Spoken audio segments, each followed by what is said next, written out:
हरिओम। ओम आनंदमयम, ओम शांतिमयम, ओम ज्ञानमयम। आप सभी दर्शकों का हमारे चैनल पर स्वागत है।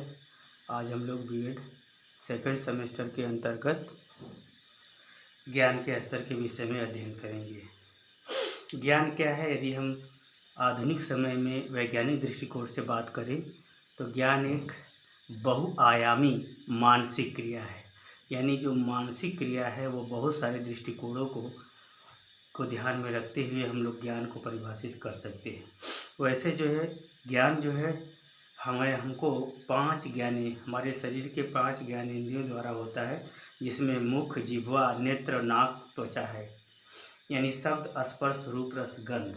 यानी हमारे पास मुख न हो तो हम शब्द नहीं निकल सकता। जिह्वा से हम रस का पता करते हैं, नेत्र से हम किसी चीज़ के रंग रूप या तेज का पता कर लेते हैं, अनुमान लगाते हैं। नाक से हम गंध लेते हैं, त्वचा से स्पर्श का पता चलता है। इस प्रकार से 5 ज्ञानेंद्रियों द्वारा ही हमको सभी प्रकार के ज्ञान प्राप्त होते हैं। फिर भी जो ज्ञान की जो शक्ति होती है, जो बहुआयामी दृष्टिकोण होते हैं, जिसमें बहुआयामी कार्यक्रम और बहुआयामी पहचान इत्यादि सभी चीज़ें शामिल होती हैं, उसे हम जो है ज्ञान के रूप में देखते हैं। आइए हम लोग ज्ञान के कुछ उन विभिन्न और मुख्य स्वरूपों की बात करते हैं जिनकी मानसिक क्षमता के आधार पर हम किसी को कहते हैं कि यह ज्ञानी है या नहीं है। तो मानसिक क्षमता विभिन्न इस प्रकार की हैं जो प्रमुख है। जैसे याद रखना, किसी चीज़ को जो कहते हैं याद रखना, ये ज्ञान है। याद रखना यानी दोबारा ज़रूरत पड़ने पर याद आ जाना, ये सब ज्ञान का रूप है। विश्वास से यानी विश्वास से पूर्णता। यदि आपके पास ज्ञान है, अगर उस पर विश्वास है तब तो वो ज्ञान पूर्ण है। यदि ज्ञान है, उस पर विश्वास नहीं, तो आपका ज्ञान अधूरा है या पूर्णता ज्ञान में नहीं है। इसलिए विश्वास भी ज्ञान का एक बहुत महत्वपूर्ण और अमहत्वपूर्ण अस्थायी तत्व है। आगे चलते हैं सत्य असत्य। किसी क्या सही है, क्या गलत है, क्या झूठ है, क्या सत्य है, कौन कितना सत्य है, कौन कितना कम सत्य है। इस प्रकार से तुलनात्मक सत्य, आवश्यक सत्य, परम सत्य इत्यादि सब अगर बातों को भी ज्ञान के ही आधार पर पता किया जा सकता है। इसलिए सत्यता को जानना भी ज्ञान है। तर्क लगाना, अनुमान लगाना, यानी किसी चीज़ पर तर्क लगाना या फिर अनुमान लगाना, ये भी मानसिक क्रिया का बहुत महत्वपूर्ण आधार है। ज्ञान का एक बहुत महत्वपूर्ण कार्य है नैतिकता, यानी नियम युक्त, नीति युक्त क्रिया, यानी उसको नैतिकता कहते हैं। जिसमें हम किसी कार्य को सुव्यवस्थित क्रम ढंग से करते हैं, वह भी हमारे ज्ञान का ही एक द्योतक होता है। उपयोगिता, अनुपयोगिता। ज्ञान कौन सी चीज़ हमारे व्यवहार में कितना उपयोगी है, कितना अनुपयोगी है, कितना जरूरी है, कितनी नहीं जरूरी है, ये सब बातों की जानकारी रखना भी ज्ञान है। चिंतन करना, समस्या का समाधान सोचना भी ज्ञान है। चिंतन का मतलब किसी विषय पर व्यवस्थित हर दृष्टिकोण से विचार और मंथन करना चिंतन होता है। यह भी ज्ञान का ही एक स्वरूप है, महत्वपूर्ण स्वरूप है। आगे चलते हैं, ज्ञान एक खोज है, अर्थात ज्ञान से नियम खोजना, नियम बनाना, नियम में परिवर्तन करना, सिद्धांत का निर्माण करना, सिद्धांत में परिवर्तन करना, सिद्धांत की आवश्यकता का औचित्य है या नहीं, इसमें सिद्धांत सही है या नहीं, इत्यादि सभी बातों पर एक प्रकार से अगर विचार करना भी ज्ञान का ही स्वरूप है। इस प्रकार से अगर हम देखें तो ज्ञान एक बहुआयामी मानसिक क्रिया है, यानी बहुत सारे दृष्टिकोण ज्ञान के अंतर्गत शामिल होते हैं जो मानसिक प्रक्रिया के द्वारा गुजरती है, जिसके आधार पर हम किसी को ज्ञानी या अज्ञानी कहने का विचार रखते हैं या बनाते हैं। इस प्रकार से अगर हम ज्ञान के विकास की बात सोचें तो ये ज्ञान के स्तर की बात अगर करें तो ज्ञान 3 स्तरों से होकर गुजरता है। अर्थात ज्ञान की परिपूर्णता, यानी ज्ञान का प्रारंभ पहले स्तर से होता है और उसकी परिपूर्णता तीसरे स्तर में होती है। अर्थात ज्ञान 3 स्तरों से गुजरता हुआ पूर्णता की ओर अग्रसर होता है। पहला हम देखते हैं स्मृति स्तर, जिसको मेमोरी लेवल कहते हैं। यह ज्यों का त्यों विषय वस्तु को, क्रिया विधि को, स्वरूप को ज्यों का त्यों अपने मस्तिष्क में धारण रखती है। यह परम आवश्यक होता है। यह जितना ही स्मृति आपके मन मस्तिष्क पर बनी रहेगी, ज्यों की त्यों वह स्थिति, क्रिया विधि ज्यों की त्यों बनी रहेगी, उतना ही महत्वपूर्ण ज्ञान को आगे बढ़ाने में होता है। आगे चलते इसमें एक बात का ध्यान रखा, जैसे पहचानना, ज्यों का त्यों पहचानना, चाहे वह कोई जानकारी हो, चाहे व्यक्ति हो या स्थान हो, क्रिया विधि हो, ज्यों का त्यों पहचानना भी ज्ञान है। ज्ञान का प्रारंभिक स्वरूप है जिसको हम स्मृति के अंदर, स्मृति स्तर के अंदर शामिल करते हैं। उसी तरह से याद रखना, याद करना भी अगर याद करते हैं तो यह पहले कहाँ आया होता है, स्मृति स्तर पर, यानी हमारे मानसिक पटल पर ज्यों का त्यों वह सेम टू सेम बैठ जाता है।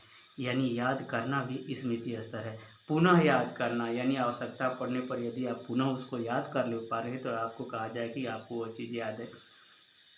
उसी तरह से अगर देखते हैं कार्य को याद रखना, यानी कार्य की जो क्रिया विधि है, जो उसके नियम कानून है, ज्यों का त्यों याद रखना भी स्मृति स्तर की बात है। संबंधों को याद रखना, किस जैसे संबंध, जैसे माता पिता, भाई बहन, चाचा चाची, ताऊ दादा दादी इत्यादि, ज्यों का त्यों याद रखना। क्यों दादा कहते हैं, क्यों माँ कहते हैं, इसके विषय में विचार नहीं आता, बल्कि इसमें ज्यों का त्यों संबंधों को एडाप्ट कर लिया जाता है।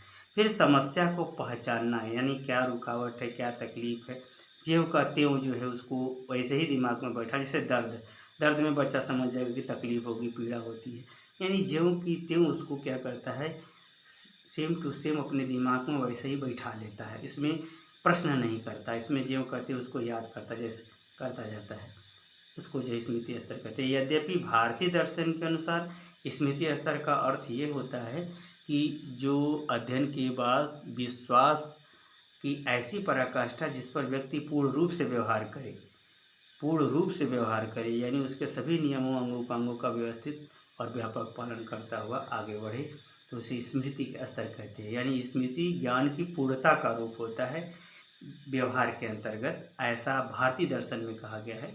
लेकिन आधुनिक समय में जो है, ये जो पाश्चात्य शिक्षा शास्त्रियों ने जो दृष्टिकोण रखा है, स्मृति का अर्थ है ज्यों का त्यों मानसिक स्तर में, मानसिक स्थिति में ज्यों का त्यों वस्तुओं को धारण करना बताया गया है।